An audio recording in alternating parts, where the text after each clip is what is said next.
the latest tech. I'm Alexa. I can answer your questions. Interviews. And we are evolving, and we are seeing an amazing opportunity that's happening. Accessibility. Accessibility is one of our core values. It's even a part of our mission statement. This is Double Tap TV. Welcome to Double Tap TV. Thank you guys so much for being here each and every single week. Thank you for all those emails to feedback@ami.ca. Thank you for reaching out on social media at Double Tap Canada with the hashtag AskDoubleTap. And thank you for subscribing to the podcast version of this show and for Double Tap Canada on Thursdays at AMI Audio. Just thank you for being with us each and every single week. I am Marc Aflalo, Stephen Scott by my side. Stephen, this week we're tackling a topic that I've been talking about for about 3 years, and that is traveling. But most importantly, traveling after we've gone through this global 2-year pandemic. It's changed. I mean, it changed because it went from crazy, crazy busy to a complete, utter stop. Brakes are on, and then slowly winding back up, phase by phase. Things must have changed, right? Especially when it comes to traveling and needing assistance while you travel. Yeah, well, that was one of the big concerns for me. I mean, I haven't been traveling, certainly on an airplane, since, pre the pandemic. I mean, just before the pandemic, I came back from Las Vegas in January of 2020. And since then, I haven't been anywhere. And part of that, I think, is a little bit of anxiety on my part, and I'm sure I'm not alone in that, where, the idea of going traveling and all the mask mandates and, vaccine passports and all the things you've got to think about on top of all the things you would normally think about with travel. Although some of that seems to be winding down, again, it depends on where you're going. It depends on the country. Some countries are still living quite, dangerously high levels of COVID, right? So, rules we're starting to see in some places are coming back. So, it's quite difficult to know how best to travel. And of course, when it comes to assistance, well, that's a contact sport, right? Because someone's with you, you got to hang on to them, you got to maybe hang on to an arm, maybe you're in a chair and they're behind you pushing the chair. It's quite difficult. You can't get that social distance that you perhaps might want to someone who doesn't want to catch COVID or spread COVID, but at the same token, you need the assistance. So how do you square that circle? It's a difficult one. And I think that's why a lot of people, especially disabled people, have decided to hold off on traveling for now. What was the experience like traveling, as a blind person before the pandemic? Things like, mobile check-in. Was that something you used, or did you print your boarding pass to make sure you had a paper copy and could physically find it? What kind of assistance was there for you at the airport? How was that experience? Well, it's interesting. For me, what I used to do, I kind of left a lot of it in the airport's hands. So, for example, I would never print my boarding pass in advance. I started doing it a little bit later in life, but to be honest, generally I liked to get it from the airport because then I knew it was something that someone else had looked at first. So, going up to the desk, asking them to print out whatever boarding pass it was required. So I had that. That was great. I would then, of course, go to the assistance desk. They would then escort me through security. They might take me for a coffee or straight to the gate. And then I would sit and wait for the plane and then be taken on to the plane itself. So, in some ways being disabled going travelling, although it's quite a nerve-wracking experience, you do get some support. Now, I will say there are a lot of people who are not so pleasant about the support we get because oftentimes you're kind of left, you kind of almost have to be expected to be treated like a piece of luggage when you go to the airport because you're kind of treated that way. You're kind of parked in places, you're kind of left in, just left on a seat somewhere. You're not always given information. You're not, you can't roam the airport the way that, for example, you might with your family. You might go shopping, go for a meal, do whatever. Turn up at the airport early, it's part of the fun. When you're disabled, that's not often the case. You're kind of taken to a place, you're left there. It's not as easy. There are some systems coming in, though, to make that better. For example, the most recent flight I was on pre-pandemic was, where they gave you a little buzzer that you could contact support and let them know where you were. I guess it used some kind of GPS inside the building, which was kind of cool. So if you did decide to go off and wander around the shops or go and find a toilet or whatever you wanted to do, they knew where you were to find you. Because that's the thing. The reason you sit in a chair and the reason you sit where you sit is so they can find you again, so you don't get lost. And as a blind person in an airport, that's the last thing you want. And who do you ask? Because everyone else is going somewhere else, right? So it's not easy to find a member of staff. So that was before pandemic.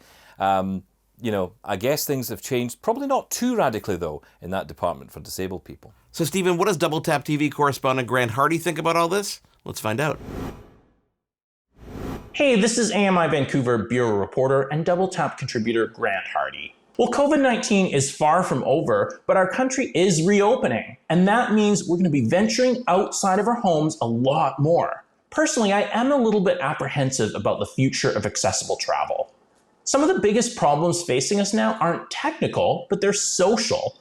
Like, I've noticed people are less likely to approach to offer directions or help, since I think we're all a little wary about each other's personal space right now. Meanwhile, my landscape feels like it's completely changed, with construction seemingly everywhere. Since I've worked from home and spent so much time indoors, venturing outside feels more intense. Traffic seems louder and more intimidating, and familiar routes have slipped into disuse. Also, a combination of technical and economic factors has meant that my favorite app, and the best app in my opinion for GPS navigation for blind users, has been discontinued. Nearby Explore offered extremely precise point of interest information, the ability to pull up a list of all nearby cross streets, and even the ability to announce whether a street crossed through on both sides. While it still works for users who have it, it isn't being updated, including maps and bus times, and it will eventually become obsolete.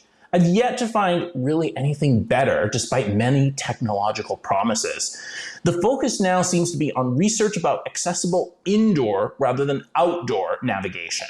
While that's exciting and offers huge promise, it's not the biggest priority for me. And it's so limited in terms of availability as to be useless for me right now. But I know everyone wants to venture outdoors just as much as I do. I'm hoping technology will lend a helping hand, as it always has, to improve the climate for everyone. COVID-19 has been such a unique time to step back and reimagine the landscape. Let's hope some exciting breakthroughs in accessible tech are just around the corner. So what is traveling like post-pandemic? We find out from someone in the industry for 22 years after we take a break here on Double Tap TV. Stick around. For more great Double Tap TV content, visit ami.ca/doubletap.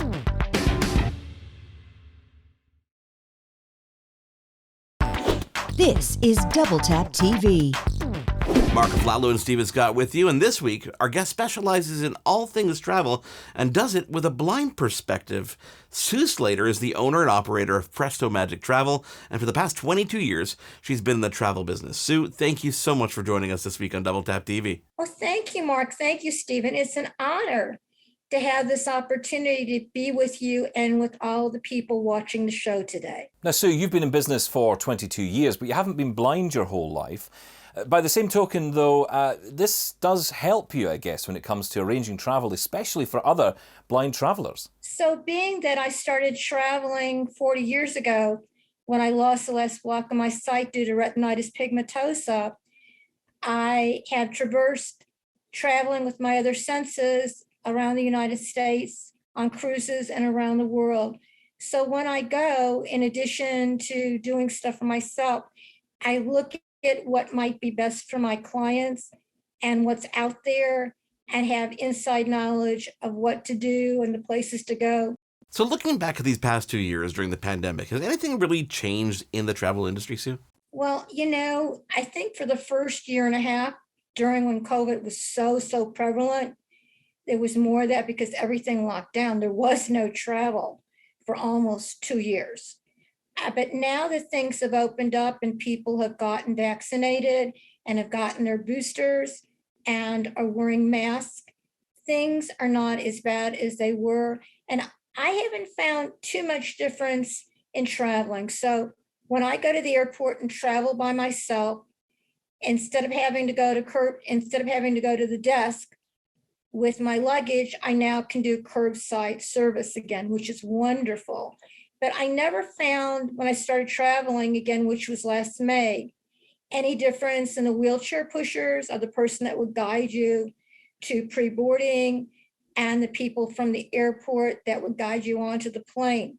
There really wasn't very much difference as far as that. Sue, has the notion of paperless travel been picked up or gotten better for people who need accommodations, checking in online and such? Well, the way I do it, and I don't know how other people do it that are blind or low vision, is I will take a lift to the airport. They will take my luggage over to curbside service and show me where it is. When I get to curbside service, once I check in with the paperwork, and you can check in online now, they will either get somebody to guide you or they get you a wheelchair pusher to get you through security. And it's a pretty easy process. I haven't found any problems with that. But again, and when you get to a place where you're going, somebody can help you get your luggage and you out to where you can get a cab or you can get a lift to take you to your hotel, to your cruise ship. And once you get to those places, there's people there that usually will be able to help you. Now, Sue, look, I'm a blind guy, right? So traveling blind is my thing, and it's the same for you. It's the same for a lot of our viewers, right? I'm interested to know, though, what you think the differences are now compared to pre-pandemic. Also, what you think the differences are, because you deal with many different clients, the differences between traveling as a disabled person and traveling as an able-bodied person. What are the differences and all that? Pre-pandemic, when you went to museums that had audio description and special tours or one-on-one behind the scene tours, they would let you touch things. Post-pandemic, they're still not letting you touch things, but what they're doing is they're doing it in an alternate way. So they're having 3D replicas of the different paintings and the sculptures. There's more audio description being done in museums and in venues. So it's a little bit more difficult than it was pre-pandemic, but things are coming back. And as far as being guided, I have not had any problems in any of the travel that I have done over the past year or doing the stay vacations that I did during COVID, as far as people not wanting to guide me. As long as you have your mask, as long as you've been vaccinated, I haven't seen very much difference in that type of travel from pre-pandemic to post-pandemic. Yeah, can we broaden that out a little bit, Sue? You know, I'm thinking about sort of travel as a disabled person. When people are getting ready to travel and they are low vision or blind, they need to know what their mobility is, what their comfort is as far as traveling by themselves or traveling with a sighted companion. And before they go, they need to do some exploration or use a travel agent to find out which countries are more accessible as far as having more services for the low vision and blind. Some of the travel tips that I give to people that are traveling that are low vision and blind is to bring an Alexa Dot with you. Put it on the internet, the Wi-Fi, when you get into a hotel room or you get into a cruise cabin, and it can help you do a lot of things. You know what? Stick around, guys. We've got more to talk about with Sue Slater. This is Double Tap TV. Marc Aflalo and Stephen Scott with you. We'll be back in just a moment. For more great Double Tap TV content, visit ami.ca/doubletap.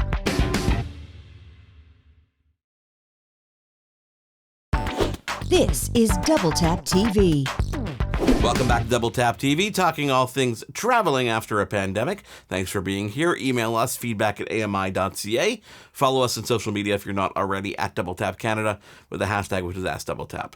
Marc Aflalo and Stephen Scott with you, as we are each and every single week. And we continue our conversation with Sue Slater, the owner and operator of Presto Magic Travel. So you talk about things like audio description, you talk about the services that are available. Things have certainly improved, it seems. I think so. In some ways, there really, really is, because they've had to go to alternate forms since you can't touch things like you used to be able to do when you did these kinds of tours and museums. When you went to places like Disney, if you wanted to do a behind the scenes tour with SeaWorld or the San Diego Zoo, or in places around Europe. I found that in Europe, Athens is an amazing place. They partner with the Lighthouse for the Blind, and they have a tactile museum where they've done replicas of different artwork from around the countries and brought it into this museum for people to see that have low vision and are blind. They've also partnered with the Lighthouse for the Blind. And you can now do a tour of the Acropolis Mountain. And so that's amazing. Madrid has a touch art museum where, again, they have replicas of the sculptures, and you can feel the different surfaces, the different places in the sculpture, and know exactly what that sculpture looks like. And the new audio description that's being done in the museums is different from audio tours.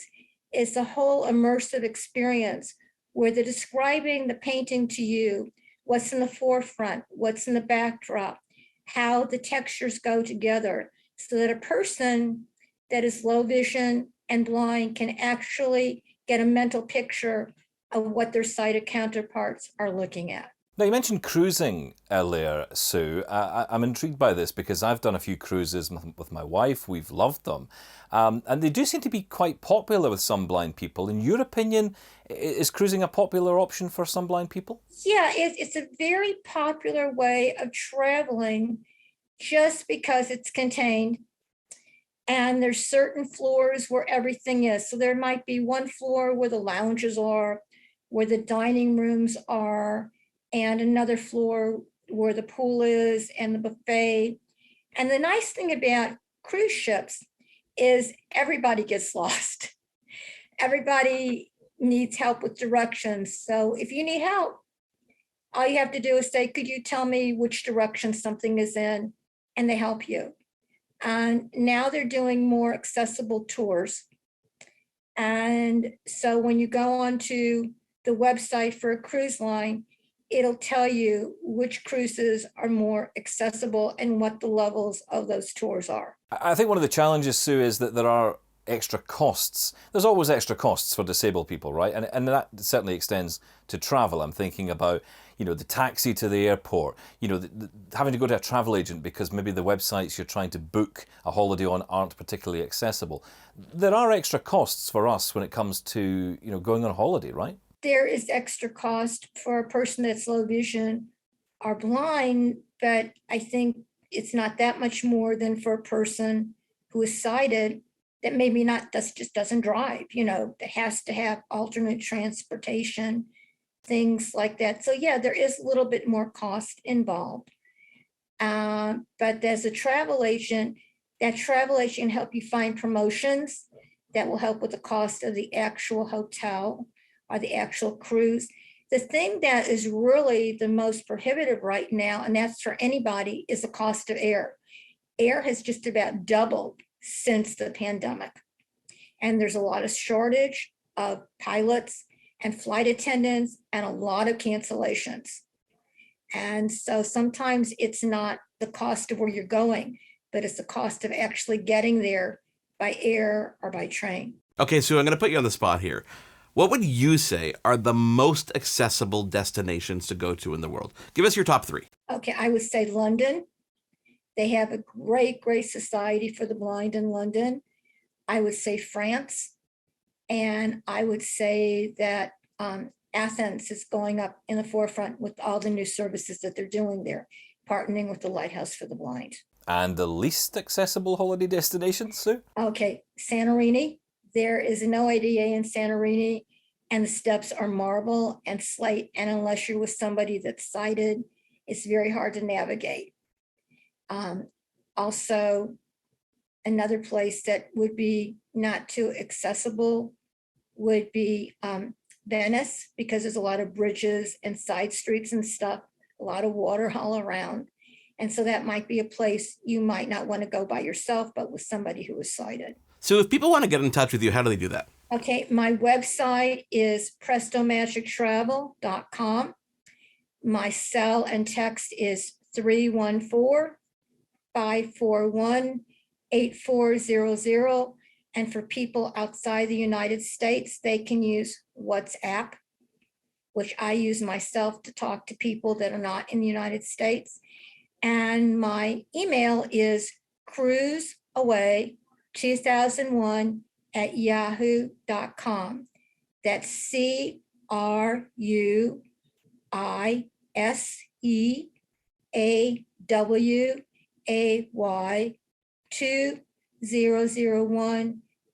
yahoo.com. I work one-on-one with all of my clients, customizing their travel, and I work with all budgets to help them find the best vacation for the budget they have and to get the best experience for what they're looking for in their vacation.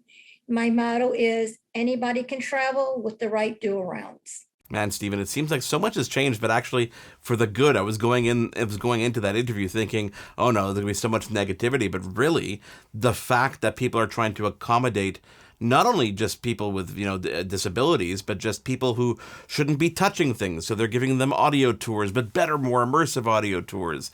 And just overall accommodation seems to be a bonus for people who might be low vision or blind. I know what I'm going to be talking about with my wife over dinner tonight. This is going to be the conversation. I think I'll be in touch with Sue at some point because, this is so cool. And she has access to so much information. We've got to have her back on. And I think, it was interesting she brought up the point about some of the tech we can take with us. You often think about, make sure you've got a charger for your smartphone, that kind of thing. But actually, taking the Echo Dot with you, such a cool idea because it gives you access to so much information in audio form the way we like it, right? So yeah, really, really good tips there, and definitely you should check out Sue's website and check out Sue's service. Well, what do you guys at home think? Have you been traveling? Tell us what the experience has been like. Let us know by email, feedback@ami.ca. Let us know on social media @DoubleTapCanada, and use that hashtag, which is AskDoubleTap. Guys, on behalf of Sue Slater from Presto Magic Travel, on behalf of Stephen Scott, I am Marc Aflalo. Thank you so much for being with us on Double Tap TV this week. Hosted by Marc Aflalo and Stephen Scott. Editing Jordan Steves and Marc Aflalo. Voiceover Anna Vicino. Integrated Described Video Specialist Ron Rickford. Coordinating Producer Jennifer Johnson. Director Production Kara Nye. Director Programming Brian Perdue. VP Content Development and Programming John Melville. President and CEO David Arrington. Copyright 2022 Accessible Media Inc.